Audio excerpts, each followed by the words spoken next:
Hey folks, David Frost, my strategic forecast. You're here for another episode of Common Sense Market Analysis. Today is Monday, June 11, 2018. We're looking at a daily chart of the SPY or Spider, which is the proxy for the S&P 500. We have a lot of stuff to talk about today. There's a lot of push and pull going on with the market, so I want to go through each and every chart in detail, give you my thoughts, and then we'll see if we can uncover where the big clues are and what we're likely to see going forward. Before we get started, let me just thank everybody once again for posting comments on the videos about their thoughts on the market, about the thoughts on the economy, about anything going on, whether it's geopolitical, the market, economy related, anything to the market is helpful to everybody, to the entire community. So please continue to post comments and be interactive as a result of these videos. In addition, please continue to like the videos. It's helpful. Please continue to share the videos with those people you think can benefit from this information. We're just paying it forward a little bit, so I thank everybody for participating. All right, let's get into the action. So on the daily chart of the Spider or SPY, the S&P 500, all one and the same, what we're looking at is a market that got into the zone here in between 278.50 and 280. That's the red dotted lines. We got right pretty much in the middle of that today, and then we backed off. So the market put in what's really known as a tail candle. It's a small tail candle. We can call it a doji candle. You can call it whatever you want. This is typically one of those signals of a trend change. Now, let's talk about that for a second, because what we're looking at here is a market that still remains in an uptrend. There are bullish signs across the market. We're going to get into what those are. There are some bearish signs as well, but there are both. So it's very interesting. The question is, can you short the market, or could you have shorted the market today? Can you short the market tomorrow? What's the proper thing to do? How do you do it? And what would you expect if you short the market based on today's activity and where we got to and the type of close that we had? So let's go through this just a little bit. So item number one is, and this is right out of the course at Lazy E-mini Trader, there are absolutely no less than 3 reasons why this market should be at minimum of stalling out, going at least sideways or lower over the coming days. Number 1, we came into an important resistance point today, right up in this zone. That's item number 1. Item number 2, we came into an important price. So up in this zone, we should be finding resistance. Maybe it's a little higher, maybe it's right here, but in this zone, there should be resistance. That's item number 1. That's price. The second thing is the amount of time it took us to get from the last pivot low to today's what could be a pivot high. That's an important development in the market. Those folks that have taken the course understand exactly why this is. And then the third reason we'll reserve for those folks that have already taken the course. But there are 3 reasons why the market should at minimum of stall out in this area. So if you were going to be short the market, how do you do that? Well, it's very simple. Not that you're going to be right 100% of the time, but this is an area where you can take a short against today's high. So if we close on the daily chart, closing above today's high would be a sign that you have to move out of the short and that the market is still bullish and likely has higher prices. How much higher? Well, the issue is there's a lot of overhead resistance above us right now. We have 280. That's overhead resistance. You're going to have a lot of resistance at 280 or just slightly above $280. Then slightly above that, slightly above $281, you're going to have another area of overhead resistance. That's a gap fill. So you have a gap over here. That'll eventually be filled. You have a pivot high right here that comes in right above the dotted line. So 280 or slightly above. Then you have 281. And then you have where we are now, and the market put in a signal of a trend change. So it's very interesting. Under normal conditions, this would represent a shorting opportunity. But is it the best short in the world? Is the market bullish or bearish? Well, number one, right now, on a short-term basis, the market's bullish. If we look at a weekly chart, look what just happened based on last week's close. We closed above the breakdown candle. We were consolidating right underneath the top of that breakdown candle for 4 weeks, and we finally broke to the upside. So that's an interesting development. That takes the bearish pattern on the weekly spider chart off the table. Not to say the market can't go down later, and it will go down later. The point is, right here, right now, it takes the bearish pattern off the table. So there's one mark against being short the market. However, here's where it gets a little bit more complicated. Look where we are. We're right up into the next area of overhead resistance that we just looked at on the daily chart. So let's go back to the daily chart and talk a little bit about something that we discuss all the time. Markets like to come back and test former breakout and former breakdown areas. So somewhere in here is a breakout area. It's debatable whether or not the breakout area happens to be the number that I liked before we got here at 275.45. We stopped short there one day and then we continued higher, back tested it and continued higher. Or is the breakout area slightly lower where the market consolidated over here? And is this really the breakout area that would ultimately coincide with, as long as the 20-period moving average continues to creep up towards the price, then if we came down into that area, that would also be supportive of the market, because markets like to do what? They like to come back and test former breakdown and former breakout areas. So if we're short the market and the market really does come down, are we going to be looking for really any more on the downside than 275.5, give or take? Probably not really. Why? Well, let's go back to the weekly chart and then we'll go to some other charts and I'll show you why. So when we go to the weekly chart, we can see here that we just now, as of Friday's close, this past Friday, we broke out above the breakdown candle. So under normal conditions, generally speaking, what would happen is this pattern, this bearish wedge pattern, would release its energy to the downside. Regardless of whether it's to the downside or the upside, that energy is still going to be released as a result of that pattern. If the pattern were to take hold, which it didn't, it would be released to the downside.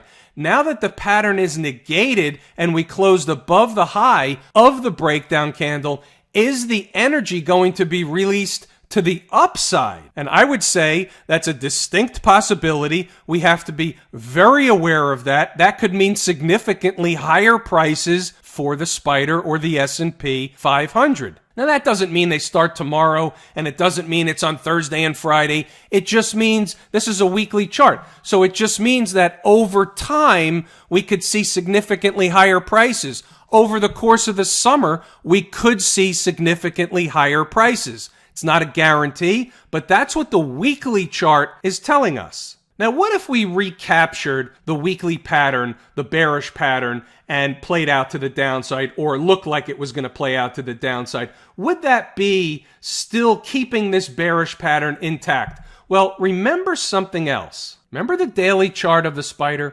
Remember how we had that one-day dip? And I said if we got back into this dip right here, if we got back into this bullish pattern above the 100-period moving average, I would consider that a recapture, and I would say that that would be extremely bullish for the market. Now, you can go back, and I'm sure on the, this was on the 29th of May, so it was either the 29th or 30th. I'm sure I said it on the 29th of May. You can go back and double check the video.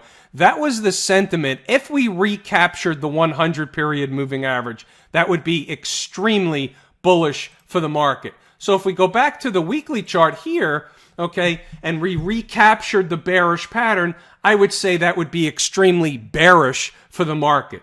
But that's if we do. So until and unless that happens, this is still a bullish market right here, right now. So based on the fact that all these things, these three items that point to the fact that the market should at least pull back a little bit, they're intact. We still may see a pullback, but it may not be bigger than a bread box. Maybe we just go sideways for a while and eat some time off the clock. Maybe we have a slight pullback, and that's certainly possible, but you know what? As long as we stay above on a daily chart closing basis, 275.45, this is a bullish market and higher prices are likely. So we may just consolidate sideways. In other words, maybe we do pull back a little bit, and that would still satisfy the fact that everything on this chart says that this market should stall out right here, right now. It's just a matter of how much are we going to stall out? How much are we going to pull back? We could pull back 20 or 30 S&P handles, and what would that do? It would come back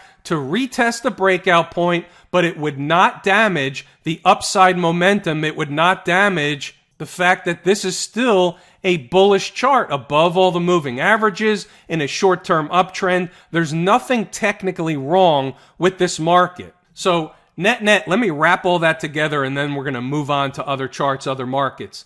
The bottom line is based on what we see on the chart, based on everything that's taught in the course, there's 3 reasons why we should have a pullback from here. However, that pullback may not be anything significant. Maybe we pull back to here.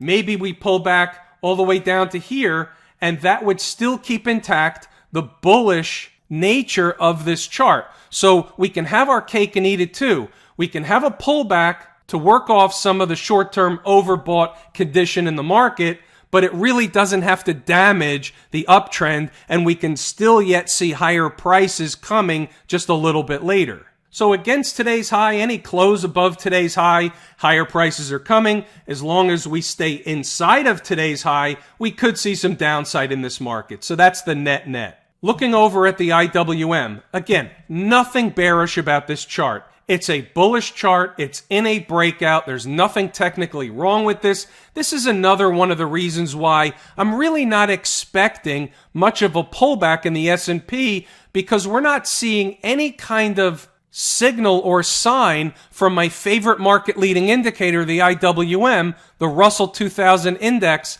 It's at highs. We're not breaking down. It's not indicating to us that there are lower prices coming. It was a slightly north of a flat day, up 22 cents. But all in all, look where we are in the chart. We're at highs. We're just pennies off all-time highs. Look, when you look at the weekly chart, where are we? There's nothing technically wrong with this chart. You don't want to be short this market. Not to say it can't pull back. If the spider pulls back, if the Dow pulls back, is it likely the IWM pulls back too? Sure it is. How much are we going to pull back? Right here, it just doesn't say that there's a lot of downside ahead of us in the IWM. We're just in a very, very bullish position. Yes, it's overbought on a short-term basis. We're a little bit extended from home base. What's home base? The 20-period moving average. Are we likely to at least go sideways, or maybe have price come back down towards home base a little bit, or go sideways and have home base or the 20-period moving average come up toward price? Sure, nothing wrong with that. Normal garden variety market behavior. But technically, there's nothing wrong with the daily, for that matter, the weekly chart of the IWM. Nothing wrong whatsoever. By the way, I just want to go back to the spider for a second. Something kind of interesting that I just want to point out. Here's an intraday 10-minute chart. So is there any doubt that 278.50 was important to this chart, was important to the spider? Look what happened. We had a gap up this morning, and we stopped pretty much right on a dime and just traded right in and around the 278.50. What we were doing was building a bullish consolidation to make another move higher. That's precisely exactly what happened. And then, as you can see, at the end of the day, the market came back in to do what? Test the former breakout area. It happens over and over and over again. The reason I bring these things up is because you can use these to your advantage regardless of whether you're trading in an index or a stock, a commodity, Forex. It doesn't matter. All charts react the same way. but you can use these type of techniques that are taught in the course as areas to either take profit on a trade, knowing where we're going to run into resistance, and it's taught in detail in the course, of course. The course, of course. Say that 10 times quickly. Or on the flip side, it's where we're likely to find temporary support, for example. So right here, you can see we found, now this was at the end of the day, so there's nothing you can do with it. This is the last 10-minute candle of the day. So this is between 3:50 and 4 o'clock p.m. Eastern Standard Time. But let's just say it wasn't. You know you're going to likely find support in this area because the market is just coming back to test the former breakout or breakdown area. This happened to be a breakout area. If this was earlier in the day, we would have likely gotten a bounce off that area. And if you're trading on a short-term basis, trading the E-minis, trading the Nasdaq, NQ, trading options, trading the spider, whatever you're trading, this would have been good if earlier in the day, certainly for a bounce higher from that consolidation area. The market came back to test the breakout area. It happens over and over and over again. We talk about it every single day. So just to wrap things up on the IWM daily chart, you can see here that we have a couple of different important areas on the chart. 160.63, that seems like a far cry from where we were, but it really wasn't that long ago we were over there. But right now, the warning side would be if we got below 163.33. Closing below that level would certainly be a warning sign, but we wouldn't be in a fire drill until we got below 160.63. I don't think that's going to happen anytime soon. This market is bullish. If something different happens and we get a real bona fide high volume reversal in this market, then something can change. But that's not what we have. We had very light volume, so that's why I'm not necessarily holding a ton of weight into the look on the spider chart and positioning on the short side. We may get a pullback in the market, but it may be just that. It may be just a shallow pullback. We'll see what happens in the days to come. The market is still bullish. The VIX, you can see where we came into, and this happened kind of early in the morning on the 7th. It was like, I think, 8:30 in the morning. We came into 1122 on low. We had 1140 as the line in the sand or the area we would like to buy the VIX. And you can see what happened. We bounced off that area, but we're well below all the moving averages, and we could potentially be putting in a bearish pattern. It's too early to tell. Maybe that was the bottom, and maybe we spike up from here. And if we do, we will have a pullback in the market. But right now, it's just not definitive. There's no clear signal one way or the other on the VIX. I would have liked to get it down at 1140. We would certainly be in the money from that point, but it happened early in the morning. I missed the trade, so be it. We'll just wait for either a retest or lower prices. How about the transports? We're breaking out above the channel. We talked about this channel probably 15 times, maybe more. I don't know how many times we talked about this channel. But guess what? We're finally breaking out above this channel. That's bullish. Look where we are as it relates to the moving averages. We're above all the moving averages. Is there anything really bearish on this chart? No, there isn't. And that's why you have to take a holistic view of everything, and you have to say, yeah, the spider chart has all the characteristic of a market that I should be taking a short trade on. But when you look around the world and you look at all these other markets, the IWM, the transports, other markets, you see that there's really nothing telling you that there's bearish activity coming. And you have to look at it like this. We may get a pullback, and we may get a pullback in the transports for 150, 200 points. If we did, is that going to do any damage to the uptrend? No, because that would put the transports right here. We would still be above all the moving averages. All it would be is a pullback. It would be a reset, and we would be free to trade higher once again, if that were the case. So even a pullback in these markets doesn't necessarily damage the uptrend. Just want everybody to be aware of where we are and what the charts are really saying. The triple Qs, the Nasdaq. So in this case, again, this looks very similar to the IWM. We're at new highs. We tried to break out. We had a down day. We're creeping back up. You know, this is a market that continues to grind higher. Here's the old high. We closed above it already. To me, that's a shot across the bow. The next day, yes, we dip back below it. And here we are trying to creep back higher. Regardless of whether we make new highs this week or not, this is a bullish market. There's nothing wrong until and unless we close below some important areas.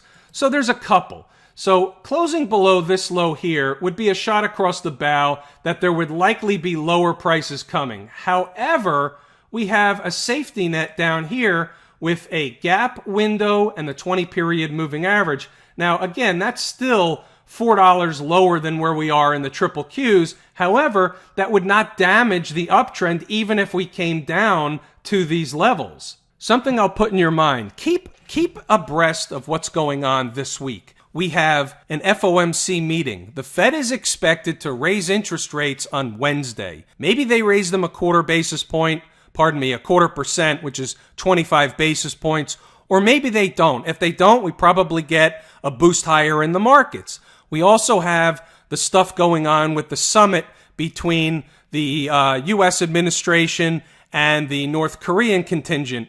So we have this summit going on. We don't really know what's going on over there. We know what's being reported, but what's being reported is likely not really what's happening. We all know that. The story tends to change on a pretty regular basis. Things are going great. Things are not going great. Just like when they were having the summit. We're having the summit, then we're not having the summit. Then we're having the summit, we're not having the summit. Same routine. You're going to hear both sides of the equation over the next couple of days. Things are great, things are not great. The reality is these type of things are months and months in the making. Nothing is going to happen by Tuesday night as it relates to North Korea. You might get something positive or negative reported in the media, but the reality is nothing material is going to happen anytime soon. But the reason I want to bring this up is because it certainly can have an impact on a short-term basis in the market. So, for example,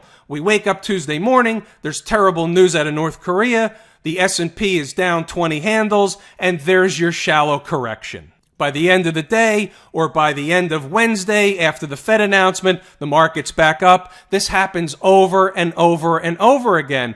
The cherry on top of the sundae is the fact that it's options expiration week this week. Sometimes quirky things, strange things tend to happen during options expiration week. The market can get whipped around during options X. So therefore, beware of these things. Options, North Korea, the FOMC, and who knows what else can come up throughout the week. Right now, the market's been very quiet.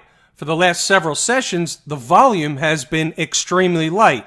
What typically follows light volume? Heavier volume. We just don't know when that's going to take place. But if we did see any downside activity in this market, you're likely to see a pickup in volume. And if we have a pickup in volume, that's when the market can sell harder. If you get institutional participation on the downside or the upside, that's where markets can really get going one direction or the other. We really haven't had much institutional participation over the last several trading sessions. The volume's been light, and it's been mainly driven by computerized trading. And we know that in the light volume environment, the path of least resistance is typically to the upside. Here's just a snapshot of the weekly chart of the Qs. Is there anything wrong in terms of a weekly trend in this chart? Is there anything bearish on this chart?